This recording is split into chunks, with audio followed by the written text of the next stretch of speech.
Freddy, we don't accept traitors. Thus the last descendant of the Mountbattens made Meghan's children give up their last name.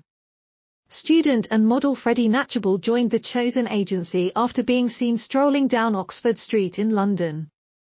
He also belongs to the Mountbatten family, whose ties to the British monarchy are so strong that Princess Lilibet and Prince Archie, two of Prince Harry's children, have the Mountbatten surname combined with Windsor. Philip Archewell, the CEO of Curzon Cinema, is the grandfather of Freddy 20. Lord Mountbatten was the last Viceroy of India, the uncle of Prince Philip, and a distant cousin of the Queen. The father of Freddy Archewell is Philip Archewell. The CEO of Curzon Cinemas, Philip is the fifth of 6 living children. In the UK, there are 13 theatres that date back several generations. Uncle to the late Prince Philip is Lord Mountbatten.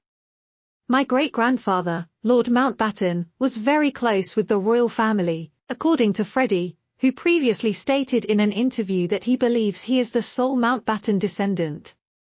Because of his long-standing animosity towards women, Freddy is incensed that Meghan and Harry's offspring have the same last name. The children of Meghan Markle and Prince Harry were dressed as Miss Littlebit Mountbatten Windsor and Master Archie Mountbatten Winter, respectively. Now, there is a widespread suspicion that the Sussexes will lose their royal titles and names as a result of their repugnant actions towards the royal family. Since he has always backed the monarchy and stood with the royal family, Freddy wholeheartedly concurs with this judgment. The grandson of Lord Mountbatten remarked on how maternal Queen Elizabeth II was to him. He was recovering in Balmoral after surviving the bombing of Mountbatten's yacht in Ireland. He and his sister reached there later than anticipated, but when they did, they were met by a king and Charles. They also carried them to their quarters and administered food to them. The grandson claims that when he was recently bereaved, the Queen treated him like a second mother. But what impresses you most about his story is its lack of resentment and occasionally shocking candor.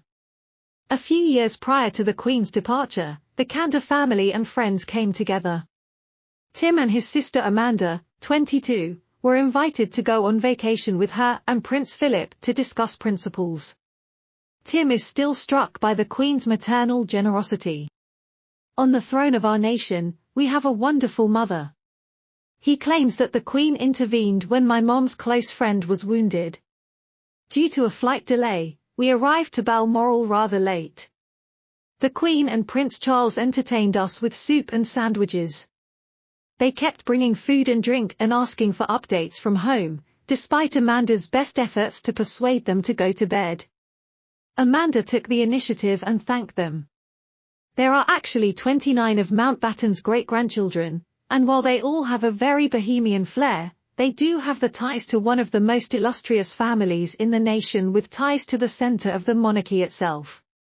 Mountbatten is certainly not alone in this regard. Prince Louis of Battenberg and Princess Victoria of Hesse, also known as Dicky Lord Mountbatten, welcomed Louis Francis Albert Victor Nicholas Mountbatten into the world on June 25, 1900, at Windsor.